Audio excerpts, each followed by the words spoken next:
অমলকান্তি আমার বন্ধু। স্কুলে আমরা একসঙ্গে পড়তাম। রোজ দেরি করে ক্লাসে আসতো, পড়া পারত না। শব্দরূপ জিজ্ঞেস করলে এমন অবাক হয়ে জানলার দিকে তাকিয়ে থাকতো যে দেখে ভারী কষ্ট হতো আমাদের।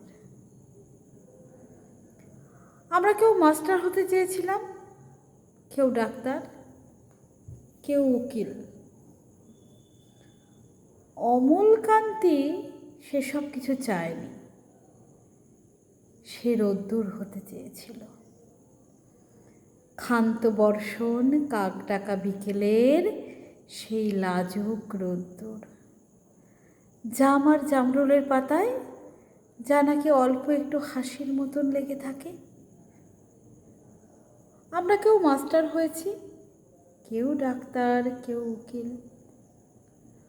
অমলকান্তি রোদ্দুর হতে পারেনি। সে এখন অন্ধকার একটা ছাপাখানায় কাজ করে। মাঝে মাঝে আমার সঙ্গে দেখা করতে আসে, চা খায়, এটা ওটা গল্প করে, তারপর বলে উঠি তাহলে। আমি ওকে দরজা পর্যন্ত এগিয়ে দিয়ে আসি। আমাদের মধ্যে যে এখন মাস্টারি করে, অনায়াসে সে ডাক্তার হতে পারত। যে ডাক্তার হতে চেয়েছিল, উকিল হলে তার এমন কিছু ক্ষতি হতো না। অথচ সকলেরই ইচ্ছে পূরণ হলো এক অমলকান্তি ছাড়া। সেই অমলকান্তি রোদ্দুরের কথা ভাবতে ভাবতে ভাবতে ভাবতে যে একদিন রোদ্দুর হয়ে যেতে চেয়েছিল।